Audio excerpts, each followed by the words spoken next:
ఆంధ్రప్రదేశ్ గడ్డ మీద విరబూసి తెలుగుదేశం జెండాను ఎగరేసి చంద్రన్నకి జై కొట్టను చూడు మన బీసీ.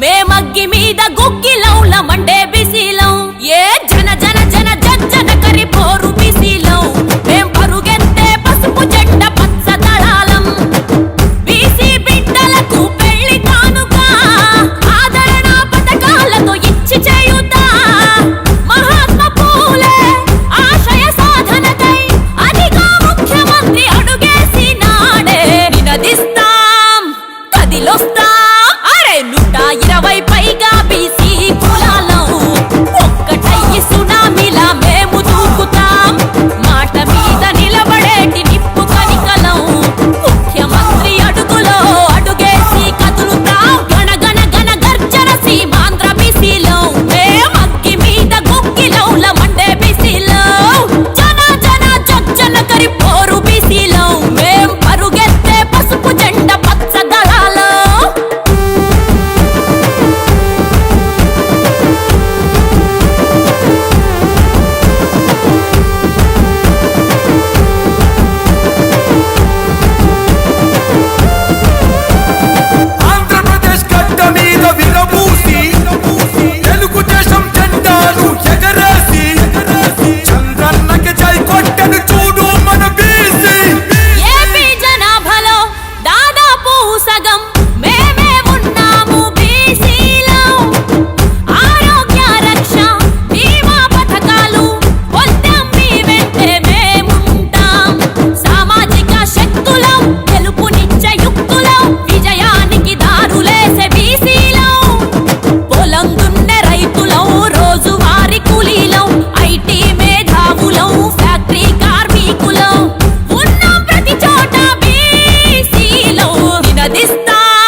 ఏనాడు నీ పరిపాలన మాకు వరం నీ వల్లే ఈ రాష్ట్రపు సంక్షేమం సత్యం నిత్యం సఫలం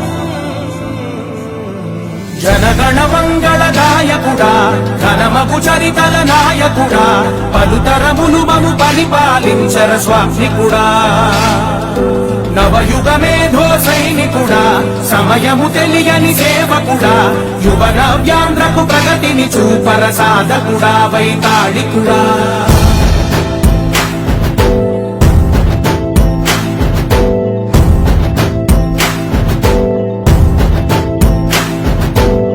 ప్రతి ఇల్లు నిన్నే నిన్నే పిలిచింది ప్రతి గడప నీకే స్వాగతమంటోంది ప్రతి మనసు నువ్వే గెలవాలంటోంది పెద్ద కొడుకు నీవై తోడున్నావు చాలు జరుగుతుంది మాకు మేలు మేలు ఇంటి పెద్ద నీవై నిలిచి ఉంటే చాలు విరిసి ఓవ రాష్ట్రమంతటా శాంతి క్రాంతి సంతోషాలు నాయకుడా నాయకుడా మళ్ళీ నువ్వే రావాలి నవ్యాంధ్ర పాలకుడై నువ్వే గెలవాలి నాయకుడా నాయకుడా మా తోడై నువ్వుండాలి మేమంతా నీ వెంటే ముందడుగెయ్యాలి ప్రతి ఊరు నీ పరిపాలన కోరింది ఓ ప్రతివాడ నీకే మద్దతు పలికింది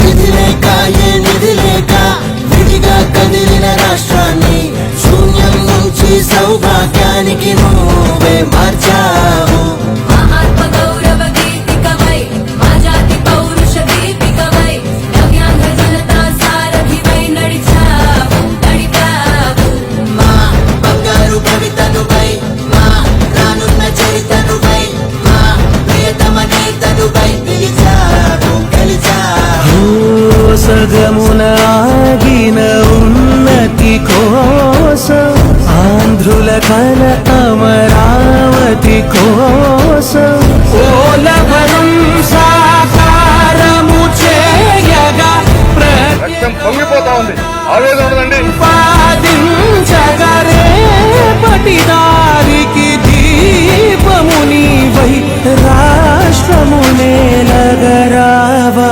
రావా నాయకుడా నాయకుడా మళ్ళీ నువ్వే రావాలి నవ్యాంధ్ర పాలకుడై నువ్వే గెలవాలి నాయకుడా నాయకుడా మా తోడై నువ్వుండాలి మేమంతా నీ వెంటే ముందడుగెయ్యాలి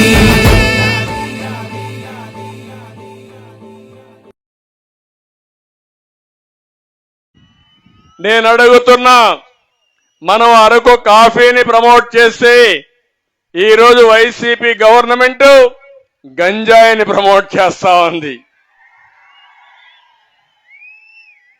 నేను ఇక్కడుండే రైతాంగాన్ని తప్పు పట్టడం లేదు. ఎప్పుడైనా సరే రైతులకు పంటకు గిట్టుబాటు ధరిస్తే రైతులు ఏ పంట ఏమన్నా వేస్తారు. కానీ గిట్టుబాటు ధర లేకుండా ఇబ్బందులు ఎక్కువ వచ్చి గిరిజనులు కొంతమంది పెడదారి పట్టే పరిస్థితి వచ్చింది. దీనివల్ల కూడా మీరు చూస్తే ఇక్కడుండే యువత నిర్వీర్యం అయిపోతారు.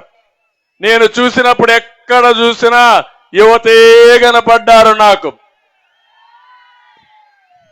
వీళ్ళు గాని ప్రోత్సహిస్తే ప్రపంచాన్ని జయించే శక్తి మన తెలుగు వారికి సొంతం, అందులో మన యువతకే సొంతం. అది నా ఆలోచన. నేను ఒక్క విషయం మిమ్మల్ని అడుగుతున్నా, 5 ఏళ్లలో ఒక్క మంచి పని మీకేమన్నా చేశారా అని మిమ్మల్ని అడుగుతున్నా, జరిగిందా అని మిమ్మల్ని అడుగుతున్నా.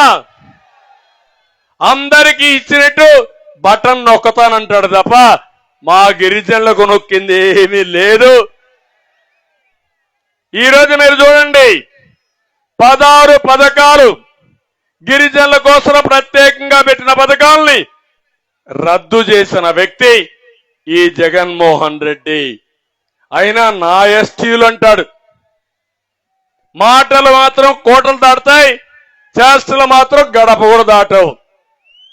ఇంకో పక్క మీరు చూస్తే ఈరోజు ఎన్టీఆర్ విద్యోన్నత పథకం రద్దు చేశాడా లేదా? అంటే గిరిజన పిల్లలు చదువుకోవడం ఈ ముఖ్యమంత్రికి ఇష్టం లేదు.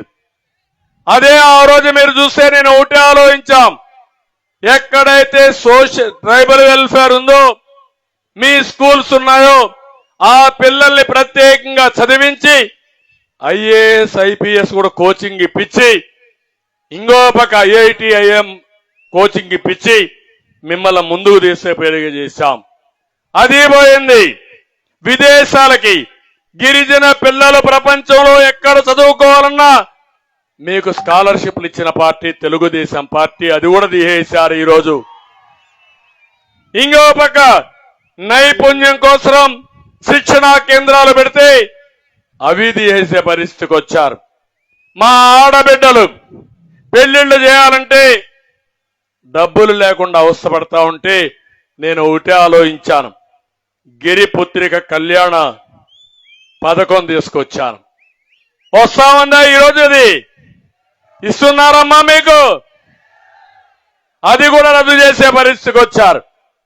ఆ రోజు మన బిడ్డల కోసం మైదానంలో ఎక్కడున్నా భారతదేశంలో రాష్ట్రంలో బెస్ట్ అవైలబుల్ స్కూల్స్, మంచి స్కూల్లో మన పిల్లల్ని చదివించాలని, వీళ్ళు మట్టిలో మాణిక్యాలు, వీళ్ళు చదివిస్తే అందరితో సమానంగా అంటే కూడా ఇంకా ఎక్కువ ముందుకు పోతారనే ఉద్దేశంతో అన్ని స్కూల్స్ లో నేను అడ్మిషన్స్ ఇచ్చాను. ఇప్పుడు వస్తున్నాయా అని మిమ్మల్ని అడుగుతున్నా, ఒక్కరికి వచ్చాయని మిమ్మల్ని అడుగుతున్నా. ఇంకో పక్క కేంద్రం 60% గ్రాంట్ ఇస్తారు కొన్ని పథకాలకి. ట్రైకా ద్వారా డబ్బులు తీసుకొచ్చి కార్యక్రమాలు మనం చేయడానికి అవకాశం ఉంది. ఈ రోజు ఈ పెద్ద మనిషి ట్రైకార్ లో ₹1 తీసుకోలేదు. అంటే 100 రూపాయలు ఖర్చు పెడితే 60 వాళ్ళు ఇస్తారు, మనం 40 పెట్టాలి. ఆ 40 పెట్టలేక మీ మీద ఇష్టం లేక 60 రూపాయలు కూడా వదిలించుకున్నాడంటే ఈయన ఒక ముఖ్యమంత్రి అని అడుగుతున్నా, పేదల వ్యక్తి అని మిమ్మల్ని అడుగుతున్నా. అవసరమైతే ఇంకా కొంత అప్పు తెచ్చారా సరే మా గిరిజనుల కోసం ఖర్చు పెడితే వాళ్ళు అభివృద్ధి అవుతారు. అలాంటి ధ్యాస లేని వ్యక్తి. మీ అందరూ గుర్తుపెట్టుకోవాలి, గిరిజన ప్రాంతంలో ఆ రోజు నేను మస్కిటోస్ ఎక్కువ దోమలు ఉంటాయనే ఉద్దేశంతో మస్కిటో నట్లు కూడా ఇచ్చా. మీకు జ్ఞాపకం చేసుకోవాలి, సమైక్య ఆంధ్రప్రదేశ్ లోనే మీకు పౌష్టికాహార లోపం ఎక్కువ ఉందనే ఉద్దేశంతో ఆ రోజుట్లోనే ఫుడ్ బాస్కెట్, ఒక ఎవరైతే బలహీనంగా ఉంటారో వాళ్ళకందరికీ ఒక ఫుడ్ బాస్కెట్ ఒకటి ఇచ్చి మిమ్మల్ని ఆదుకున్న ప్రభుత్వం తెలుగుదేశం ప్రభుత్వం. దాన్ని చేశారు. ఈ రోజు ఒకటి అడుగుతున్నా, ఏ ప్రభుత్వం అయినా సరే పేదవాళ్ళ ఆదాయం పెంచి ఖర్చులు తగ్గించాలి. ఈ ప్రభుత్వం పేదవాళ్ళ రక్తం తాగుతున్నారు తప్ప పేదవాళ్ళకి ఎక్కడా లాభం చేయడం లేదు. నేను ఆ రోజు ఆలోచించాను, ఈ పేదవాళ్ళు వాడే కరెంట్లో 200 యూనిట్లు విద్యుత్ శక్తి ఉచితంగా ఇవ్వాలని ఆ రోజు మీ అందరికి ఇచ్చామా లేదా అని నేను అడుగుతున్నా. అదే మరిగా ఈరోజు చూస్తే జగ్జీవన్ జ్యోతి పథకం కింద ఇచ్చిన విద్యుత్తుని పట్టణ ప్రాంతాల్లో తీసేశారు. గ్రామీణ ప్రాంతాల్లో కొన్ని నియమాలు పెట్టి, కండిషన్లు పెట్టి కోతలు పెట్టే పరిస్థితికి వచ్చారు. ఇంకో పక్క మీరు చూడండి, మొబైల్ అంబులెన్సెస్, ఇది కాకుండా దానికి ఫీడర్ అంబులెన్స్ పెట్టాం. ఆ రోజు ఎక్కడికి పోయినా రోడ్డు ఉన్నంత వరకు అంబులెన్స్ ఉంటుంది, రోడ్లు లేకపోతే స్కూటర్లే ఫీడర్ అంబులెన్స్లు పెట్టుకుని మీ యొక్క ఇంటి నుంచి నేరుగా హాస్పిటల్ తీసుకుపోయేట్టుగా ఆ రోజు ఏర్పాటు చేశాం. ఈ రోజు అవి కూడా తీసేసే పరిస్థితికి వచ్చారు. ఎక్కడా ఇవి లేవు. ఇంకో పక్క గిరిజనులకి 50 సంవత్సరాలకే పింఛన్లు ఇచ్చిన ఘనత తెలుగుదేశం పార్టీది, తెలుగుదేశం ప్రభుత్వంది. ఆ రోజు ఏం చెప్పాడు, 45 ఏళ్ళకి ఇస్తాన్నాడు. ఇచ్చాడా ఇప్పుడు మీకు అని అడుగుతున్నా, వచ్చిందని మిమ్మల్ని అడుగుతున్నా. మీరు ఇల్లు కట్టుకోవాలంటే ₹1,00,000 అదనంగా మీకు ఆర్థిక సహాయం చేసిన ప్రభుత్వం తెలుగుదేశం ప్రభుత్వం. ఇప్పుడు ఇండ్లు కడతామని మిమ్మల్ని మోసం చేసే పరిస్థితికి వచ్చారు. ఇంకో పక్కన గిరినెట్ అనే పేరు పెట్టి 90 కోట్ల రూపాయలు ఖర్చు పెట్టి 184 మొబైల్ టవర్స్ ఏర్పాటు చేశాం. ఎందుకంటే ఇప్పుడంతా సెల్ ఫోన్లు ఉన్నాయి. ఆ ఫోన్లు పనిచేయాలంటే నెట్ ఉండాలి. అప్పుడే మీకు ఇన్ఫర్మేషన్ వస్తుంది. ఈ యొక్క అరకు వ్యాలీని, గిరిజన ప్రాంతాన్ని ప్రపంచానికి అనుసంధానం చేయడం కోసం ఆ రోజు 184 మొబైల్ టవర్స్ ఏర్పాటు చేశాం. ఇంకో పక్క 500 కోట్ల రూపాయలతో అల్లూరి మ్యూజియం విశాఖపట్నంలో ఏర్పాటు చేసి దాన్ని కూడా రద్దు చేసే పరిస్థితికి వచ్చాడు. ఈ రోజు మన తెలుగుదేశం పార్టీ అధినేత శ్రీ నారా చంద్రబాబు గారి నాయకత్వం మీద ఆకర్షితులై రేపు 2024లో బాబు గారు ముఖ్యమంత్రి అవ్వాలి, ఈ రాష్ట్రాన్ని బాగు చేయాలనే ఉద్దేశంతో వైఎస్ఆర్సీపీ పార్టీలో ఉన్నటువంటి 18 మంది వైఎస్ఆర్సీపీ సర్పంచ్లు మన తెలుగుదేశం పార్టీకి చేరుకుంటున్నారు. అలాగే 2 ఎంపీటీసీలు కూడా పార్టీకి చేరుతున్నారని ఈ సందర్భంగా తెలియజేసుకుంటున్నాను. తొందరలోనే వైఎస్ఆర్ కాంగ్రెస్ పార్టీ ఖాళీ అయిపోతుంది.